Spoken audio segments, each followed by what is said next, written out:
রয়টার্সে শেখ হাসিনার সাক্ষাৎকার, এক সাক্ষাৎকার তোলপাড় করছে বাংলাদেশ, সারা পৃথিবী।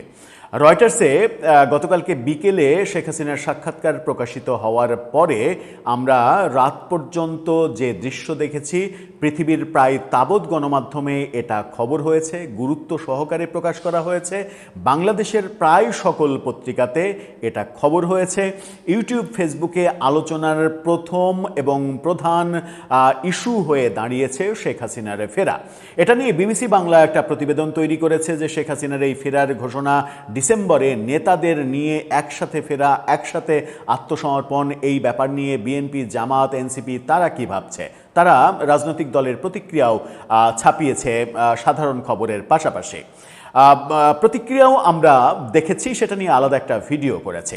কিন্তু শেখ হাসিনার ফেরার এই ঘোষণা, যখন তিনি বলছেন ডিসেম্বরে ফিরবেন এবং নেতাদের নিয়ে ফিরবেন, একসাথে আত্মসমর্পণ করবেন, তখন তো সরকারের খুশি হওয়ার কথা। কারণ একদিন আগেও সরকারের পররাষ্ট্র প্রতিমন্ত্রী তিনি বলেছেন শেখ হাসিনাকে ফেরানোর চেষ্টার প্রক্রিয়া চলছে এবং সেই প্রক্রিয়াটা সহজ না, সময় সাপেক্ষ প্রক্রিয়া।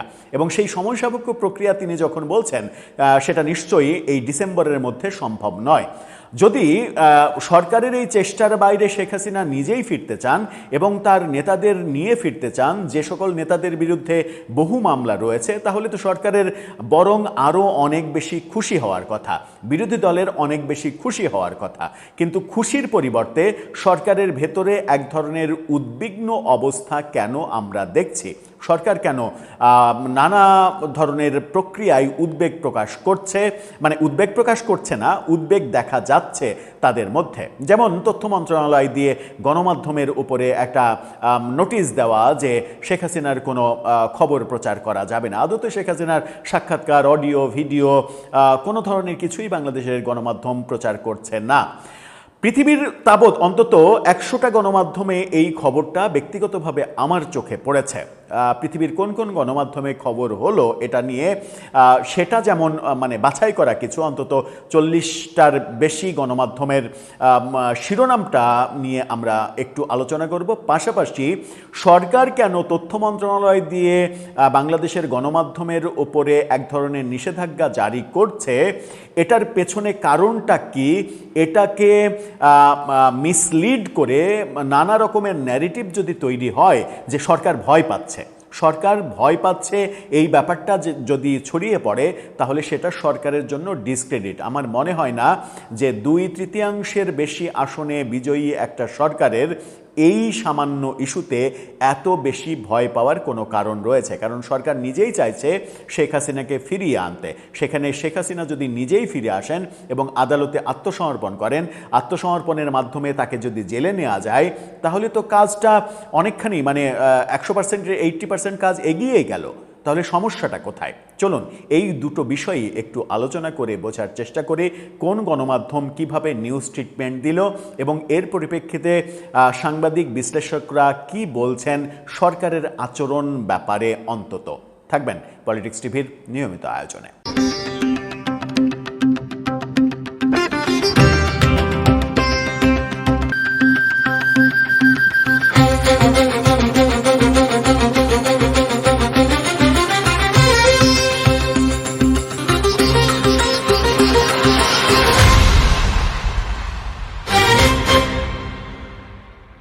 দর্শক, বলছিলাম রয়টার্সে শেখ হাসিনার ঘোষণা এবং প্রথম টেলিকথোপকথনের সাক্ষাৎকার, সেই ঘোষণার পরে বিশ্বের তাবৎ গণমাধ্যমে এটা গুরুত্ব সহকারে প্রকাশিত হচ্ছে খবরটা।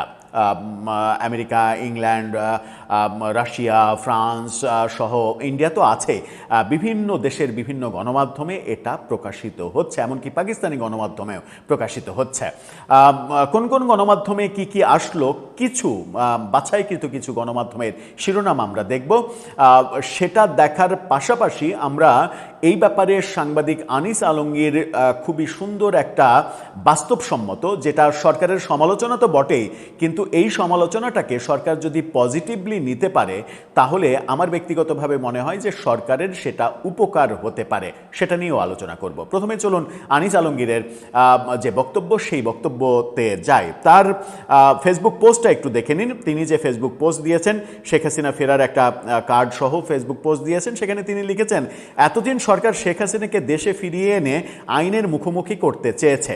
এবার তিনি নিজেই ঘোষণা দিয়েছেন ডিসেম্বরে ফিরে এসে দলের নেতাদের সঙ্গে আদালতে আত্মসমর্পণ করবেন। এতে রাজনীতির সমীকরণ নতুন করে নাড়া খাবে। বর্তমানে আওয়ামী লীগের কার্যক্রম প্রায় স্তব্ধ। নেতাকর্মীরা মামলা, গ্রেপ্তার ও হয়রানির চাপের মধ্যে, মাঠে উত্তেজনা ও মব আচরণের ঘটনাও দেখা যাচ্ছে।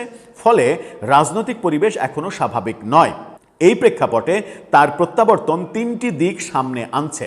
তিনি তিনটা কথা বলছেন। তিনটা দিক কি? আইনের শাসনের পরীক্ষা, রাজনৈতিক পুনর্বিন্যাসের সম্ভাবনা এবং সংঘাতের ঝুঁকি। অর্থাৎ আনিস আলমগীর এক ধরনের সংঘাতের ঝুঁকির কথা বলছেন। এমন কথাও বলছেন যে পরিস্থিতি খারাপ হলে এটা গৃহযুদ্ধের দিকে যেতে পারে। আমার মনে হয় যে সরকার সেটা আঁচ করেই এই ব্যাপারটা নিয়ন্ত্রণ করতে চাইছে। তারপরে তিনি কি বলছেন, যদি প্রতিযোগিতা প্রাতিষ্ঠানিক পথে না থেকে দমন পীড়ন ও প্রতিশোধে গড়ায় তাহলে পরিস্থিতি আরও খারাপ হতে পারে, এমনকি গৃহ সংঘাতের আশঙ্কাও তৈরি হতে পারে, যদিও তা এখনও অপ্রতিরোধযোগ্য, কিন্তু রাষ্ট্র ভাবে না। প্রশ্ন একটাই, এটি কি স্বাভাবিক রাজনৈতিক প্রতিক্রিয়ায় যাবে নাকি আরও বিভাজন বাড়াবে? ডিসেম্বর তাই শুধু একটি সময় নয়, রাজনীতির জন্য বড় একটা পরীক্ষা। আমি জানি না বিরোধী শিবির এই খবরকে কিভাবে নেবে। তারা খুশিতে অপেক্ষা করবে নাকি শীতের আগেই এক ধরনের কম্পন শুরু হয়ে যাবে তাদের?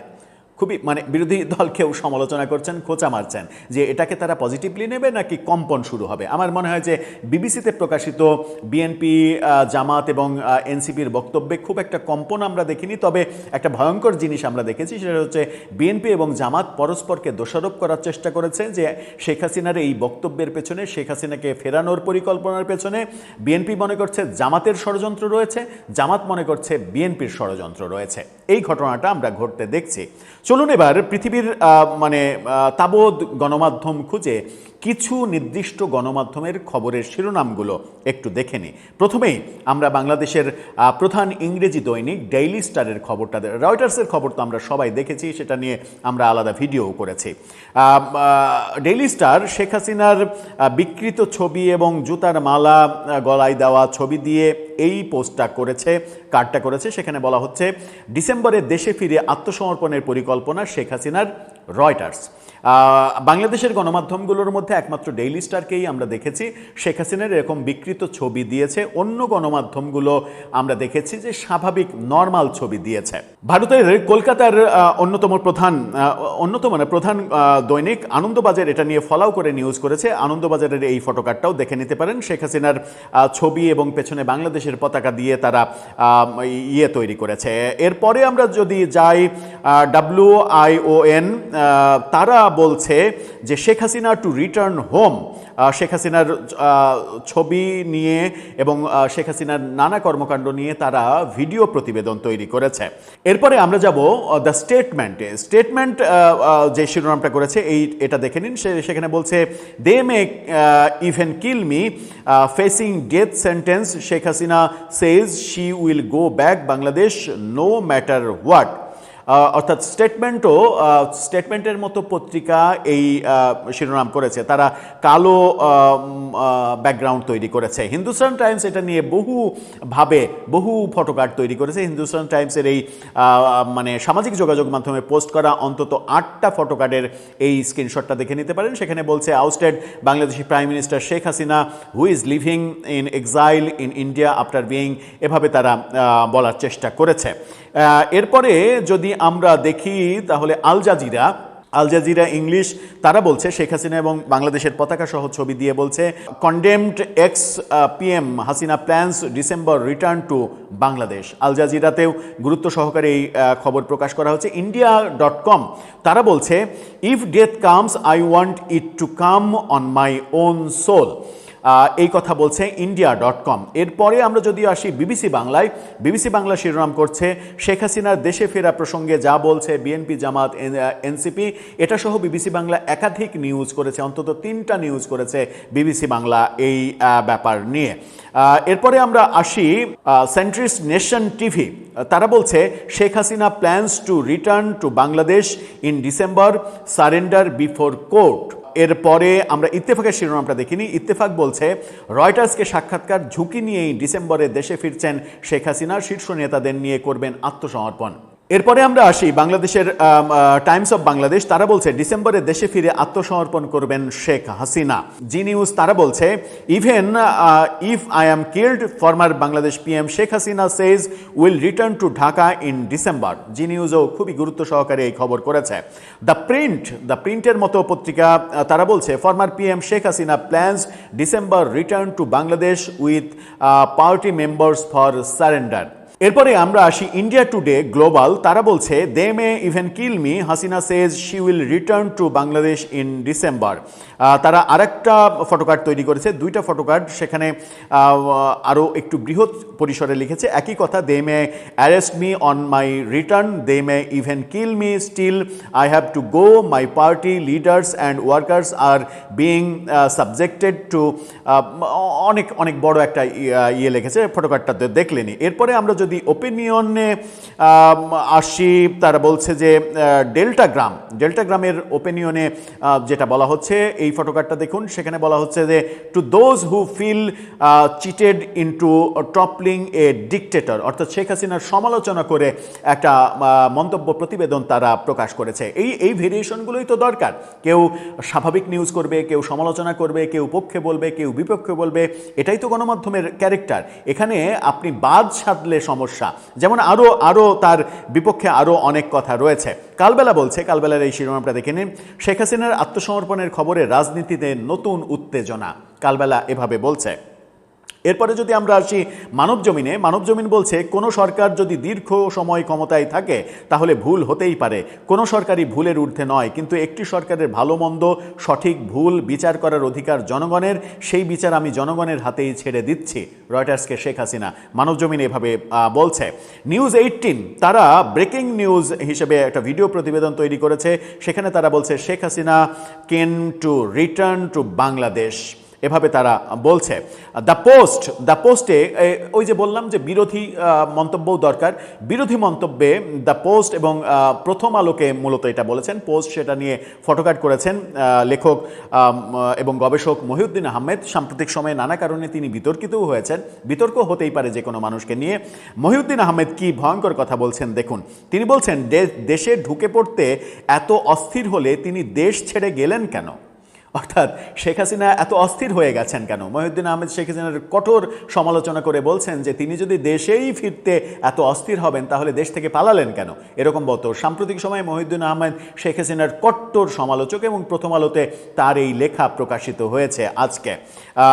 এরপরে আমরা যদি দেখি বিএনপির যুবদলের নেতা নয়ন ভিডিও সাক্ষাৎকারে সমকালকে বলেছেন, এই কার্ডটা দেখে নিন, সেখানে বলা হচ্ছে যে আলোচনায় থাকতেই শেখ হাসিনা এরকম বক্তব্য দিয়েছেন, অর্থাৎ শেখ হাসিনা যে ফেরার ঘোষণা দিচ্ছেন সেটা মূলত তার আলোচনায় থাকার কৌশল।